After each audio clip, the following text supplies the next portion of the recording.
Yeah, I think, again, momentum's big, and this is sort of what we talked about, especially during that losing streak, was to stick with the process and not to get caught up in the results and the losing and stay committed to what we're trying to get through. Naturally, this week, there's almost a little bit of a hangover from it.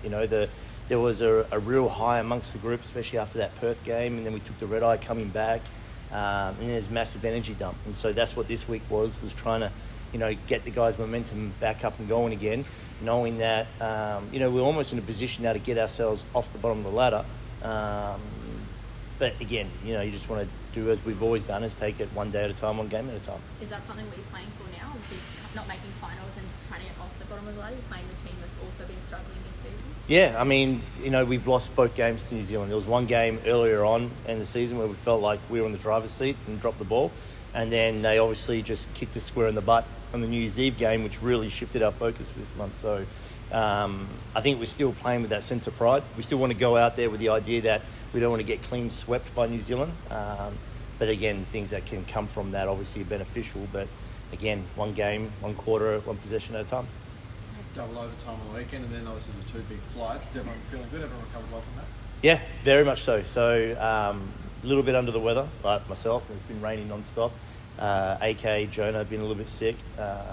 So we'll make sure we try and see how they bounce back for tomorrow, because we'll be splitting this flight up via Brisbane.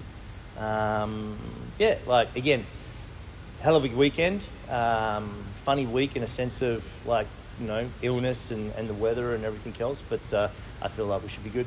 New Year's Eve kind of felt like a bit of a line in the sand. You approached the Breakers a little differently coming off that game? How do you mean it differently? Well, I mean, that was probably the last of the real bad losses before things kind of started turning around for you guys. Is it a different mood going in, or is it still the same game plan, just better execution? That. Same game plan, better execution. You don't have to reinvent the wheel, especially with this group. We've seen what it looks like when it's good. I think the big difference has probably been what we've been able to put up offensively. So even the Adelaide game, we couldn't get out of the 70s, I think. Some of our bad games, we've barely been able to score 60, 70 points. And then our good games, we're putting up about 50-something at half-time. So, execution more so on the offensive end and locking it down defensively, just doubling down. Very proud with how your 150th game as head coach was celebrated with a nice win against Perth, who you obviously know quite well. Yeah. No, like I said, it was probably, if anything, a little milestone in the back of my mind that I knew I wanted to achieve.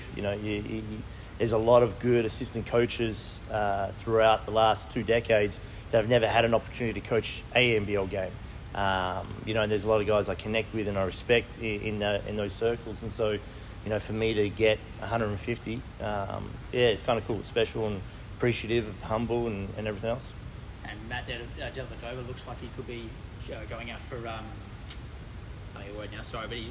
free agency, so do you reckon he'd be a nice handy in for next year if the boys would look for him? Delhi would be a very nice handy in, so I think it's too early to start having those conversations, but if he wants to move to the tropics, let's pick that up come free agency 2 weeks after the finals done, and only then.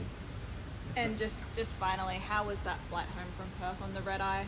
The boys must have been on a big high. Yeah, and again, massive energy dump. So you could see it. Some of the guys were still up watching their movies. Others were, pretty passed out, exhausted.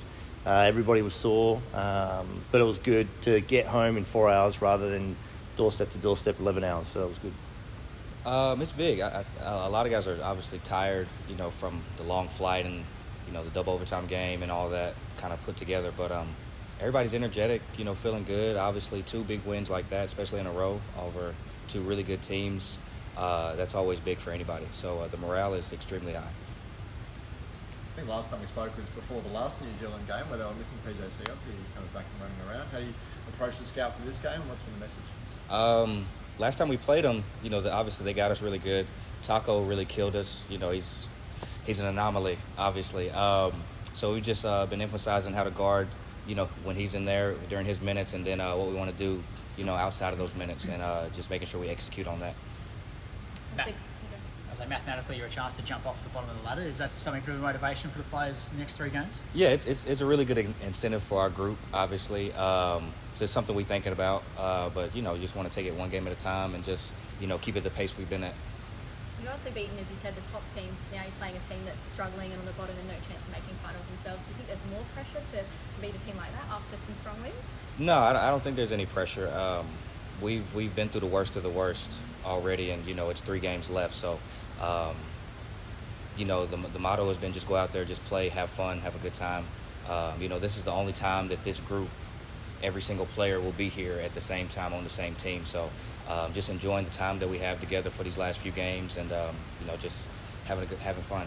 And Forde said Taran will be back. How exciting is it to have your starting 5 back again? That'd be big time. We've seen what we can do when we have our 5 in consistently. And Taran obviously is a big piece of what we do. He's really good as far as being a scorer, but he can also get in the paint and make plays. So having him back would be really big for us. How are you feeling about your own form? The shooting's been going pretty well the last few weeks, and get some points up. I appreciate that. Just emphasizing the work in the gym, just trying to stay confident. As a 3-and-D guy, you're not usually like in the actions, and there's not really plays called for you often. So you have to find ways to kind of, keep your mojo a little bit, and make plays other ways to kind of get your offense going. Like in the Perth game, I don't think I scored until like maybe the end of the third or the fourth quarter. So I was just trying to emphasize, trying to slow Cotton down a little bit and rebound and make plays defensively. And then, the offense picked up, and these guys have a lot of trust and faith in me. So that helps out a lot too.